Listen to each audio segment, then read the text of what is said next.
네, 이번 시간에는 15페이지에 있는 수량자에 대해서 알아보도록 하겠습니다. 지금까지 우리가 살펴봤던 수량자는 상당히 좀 거친 수량자라고 할 수가 있습니다. 지금 몇 개를 지정할지 이런 것들을 여러분들이 정확하게 지정할 수 없다라는 점에서 그렇다는 거죠. 근데 실제로는 걔들 아주 많이 씁니다. 자, 이번에 살펴볼 것은 여러분이 원하는 수량을 정확하게 지정할 수 있는 방법에 대해서 살펴볼 건데요. 자, 그때 사용하는 기호는 중괄호를 씁니다. 그리고 그 안에 어떤 값이 오는데 그 값이 수량을 의미하게 될 겁니다. 자, 여기 보시죠. 자, 여기에 있는 요 점은 any 캐릭터죠. 어떤 문자건 상관없다는 뜻이고, 자, 그 뒤에 나오는 중괄호 O라고 하는 것은 요게 바로 수량자입니다. 그래서 어떠한 문자건 간에 5글자여야 5글자다 라는 뜻입니다. 그래서 1, 2, 3, 4, 5 이렇게 돼서 얘가 선택이 된 거죠. 자, 근데 요 끝에 있는 요게 선택이 안 된 이유는 all matches 했을 때 그것은 5개씩 끊었을 때 요렇게 끊길 겁니다, 아마. 그래서 나머지 남는 것 하나가 선택이 되지 않았다라는 뜻이죠. 자, 이 L, S가 대괄호 사이에 있네요. 이것은 E나 L이나 S 중에 한 글자를 의미하는 거고 그것이 하나 이상 그리고 3 이하로 등장했을 때 매칭이 된다라는 뜻입니다.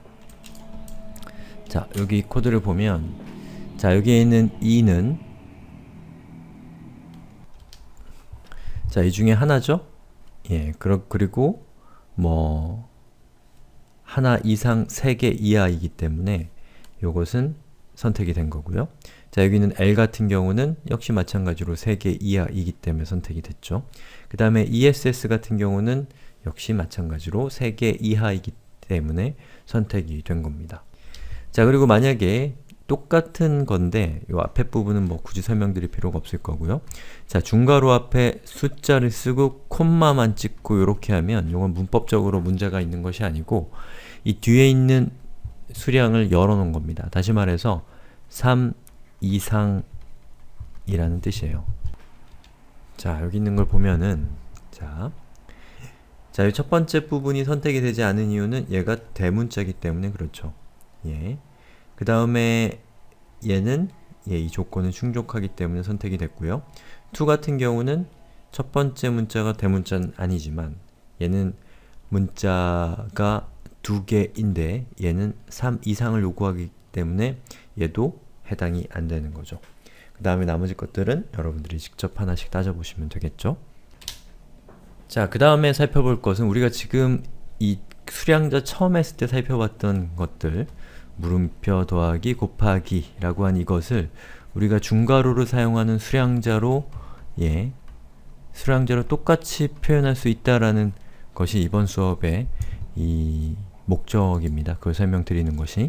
자, 여기 보시면 이렇게 별표가 있죠. 자, 별표의 의미는 뭐예요? 0, 1, 다 있을 수도 있고 많을 수도 있다 이런 뜻이죠. 자, 그런 경우에는 보시는 것처럼 이렇게 0, 콤마를 해주게 되면 0 이상이기 때문에 요 조건에 해당되게 되는 것이죠. 자, 그 다음에 나오는 더하기 같은 경우는 더하기의 의미는 뭘까요? 다시 복습 차원에서 한번 생각해 보세요. 더하기는 1보다 많아야 된다 라는 뜻이죠. 그래서 앞에 1이 오고 뒤에 아무것도 오지 않는 겁니다. 자, 그리고 물음표는 뭐였죠? 물음표는 0 아니면 1 0이나 1 둘 중에 하나죠. 그렇기 때문에 0, 1이 오게 되면 이 두 가지는 서로 같은 의미가 된다라는 그런 뜻이 되는 거죠. 자, 17페이지로 가겠습니다. 이 17페이지는 조금 어려울 수 있는 얘기긴 한데 뭐 그래봤자 어렵지 않습니다. 차근차근 보면은 이해할 수 있어요. 자, 우선 R 점 별표가 왔습니다. 이 점의 의미는 any 캐릭터, 어떤 캐릭터건 상관없이, 어떤 문자건 상관없이 하나라는 뜻이고 뒤에 별이 왔기 때문에 R 뒤에 어떤 문자가 없을 수도 있고 또는 있을 수도 있다 라는 뜻이 되는 거죠. 자, 그래서 이 퍼스트 매치를 했을 때 R 뒤에 문자가 있는데 이 문자들 전체를 선택을 하게 되는 거죠. 바로 얘 때문에. 그쵸? 그래서 I 뒤에는 어떤 문자가 오는데 그 수량은 없을 수도 있고 아무리 많아도 상관없다라는 뜻이니까 이렇게 되는 거죠. 퍼스트 매치랑 올 매치가 같은 결과를 갖게 됩니다. 자, 그런데 자, 보시는 것처럼 R 뒤에 점이 왔고, 별이 왔고, 물음표가 왔습니다. 자, 근데 우리가 지금까지 살펴본 요 물음표라고 하는 수량자는 요 별이 위치하고 있는 이곳에 와야 되는데 이상하게 별 뒤에 왔습니다. 자, 이런 경우에 이 물음표라고 하는 이 수량자의 의미가 달라집니다. 다시 말해서 수량자 뒤에 물음표가 오게 되면 그 수량자의 의미가 맥락상 달라지게 된다라는 얘기예요. 자, 원래 수량자의 의미는 0 아니면 1, 없거나 하나인 경우가 우리가 물음표라는 수량자를 쓰는 건데, 자, 이 별표라고 하는 수량자 뒤에 물음표를 쓰게 되면 요 두 개는 어떤 의미를 갖게 되냐면, 이 별표가 갖고 있는 수량자의 의미가 뭐였죠? 0이거나 하나, 여러 개, 이 모든 걸 다 포함하는 거죠.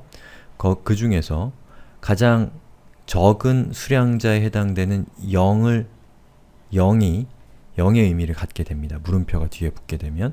자, 그 얘기는 뭐냐면 I 뒤에 점하고서 별표, 물음표를 하게 되면 이 별표의 의미가 이 물음표로 인해서 바뀌어서 얘가 0에서 여러 개까지의 의미를 갖고 있었던 기존의 의미가 바뀌고 이 별표의 의미는 수량자 0이 되는 겁니다.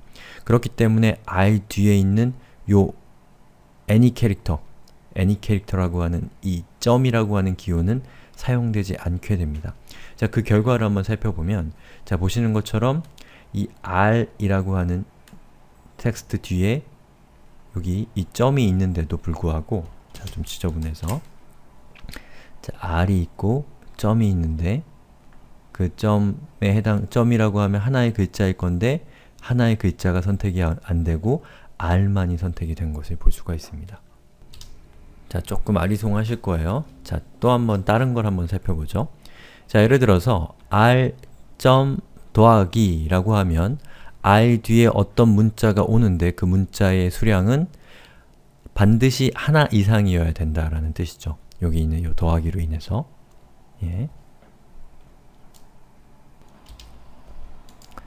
자, 그런데 보시는 것처럼, 자, 이렇게 물음표가 나왔어요. 자, 물음표. 즉, 더하기라는 수량자 뒤에 물음표가 나왔을 때 이 더하기의 의미는 뭐예요? 1에서 여러 개인 경우를 의미하잖아요.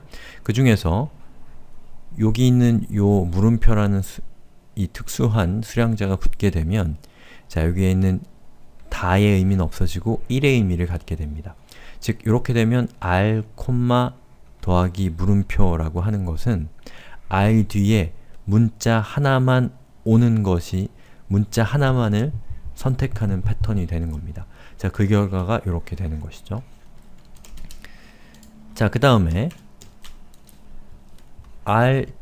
물음표라고 되어 있는데 여기 있는 물음표는 0에서 1이죠. 즉, R 뒤에 있는 어떠한 문자가 없을 수도 있고 하나일 수도 있다라는 뜻에서 이렇게 두 개씩이 선택이 된 거죠. 자, 그런데 이걸 보면 조금 더 확실해지죠. 물음표 뒤에 물음표가 붙었습니다.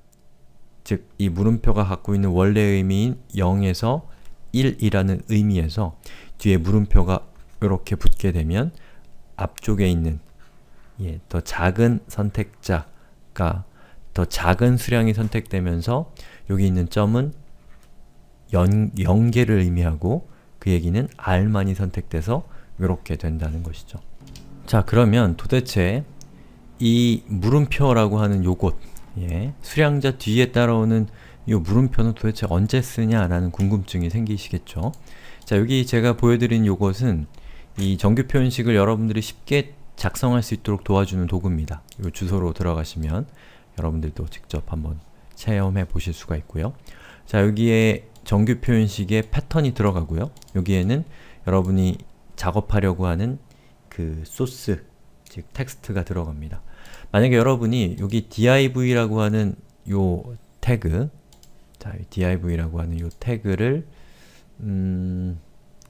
선택하고 싶다 라고 한다면 여기 있는 요 태그 하나만을, 자, 요만큼을 선택하고 또 요만큼을 여러분들이 별도로 선택하고 싶다고 했을 때, 만약에 여기에 있는 요 점 더하기 라고 하는 이 기호를 쓰게 되면 div 태그와 닫히는 div 태그 사이에 있는 어떠한 문자를 선택을 하는 건데, 요 문자는 점 더하기 이기 때문에 어떠한 텍스트가 최소 하나 이상인 그러한 태그를 선택하는 거죠. 그렇게 해서 선택을 했을 때 결과는 어떻게 되나요? 자, 여기 파란색으로 표시된 부분이 선택한 부분입니다. 자, 보시는 것처럼 요만큼이 하나로 끊겨서 선택되는 것이 아니고, 자, 요렇게가 통으로 선택이 된 겁니다. 자, 왜 그러냐면, 자, 여기에 있는 요 div라고 하는 요 뒤에 있는 요 놈이 요 중간에 있는 놈을 지목한 것이 아니라 이 문자, 이 텍스트 텍스트 전체에서 가장 마지막에 등장하는 이 div를 선택했기 때문에 앞에 있는 div와 제일 뒤에 있는 div가 선택이 되면서 요만큼이 타겟팅이 된 거죠. 자, 이러한 방식을 뭐라고 하냐면 탐욕적인이라고 합니다. 탐욕적인 수량자. 한국어로 하니까 조금 이상하긴 한데 영어로 하면은 greedy quantifier라고 합니다. greedy는 한국어로 탐욕적인이라는 뜻이죠. 자, 그러면 요 문제를 해결하기 위한 방법은 여러분이 요 더하기 뒤에다가 물음표를 쓰는 겁니다. 그럼 어떻게 됐나요? 보시는 것처럼 여기 자세히 보시면 여기에 이렇게 분절이 생겼죠. 요만큼이 선택이 됐다는 뜻입니다. 지금 글로벌을 체크했기 때문에 이렇게 된 거고, 만약에 얘를 이렇게 하게 되면 div부터 첫 번째 나오는 닫히는 요 div까지가 선택이 된 거죠. 근데 만약에 여기에 있는 요 물음표를 제거하면, 자, 보시는 것처럼 열리는 div와 닫히는 div, 가장 뒤에 있는 div가 선택이 됩니다. 자, 그렇기 때문에 얘를 탐욕적이라는 이름을 쓴 이유를 아시겠어요? 여기서부터 제일 끝에 있는 선택자 전체를 먹어버리기 때문에 탐욕적이라고 하는 거고요. 자, 여기에 있는 요 물음표를, 여기다가 물음표를 넣게 되면, 자, 이 첫 번째 등장하는 닫히는 div가 선택이 된 거죠. 그래서 이런 방식을 뭐라고 하냐면 게으른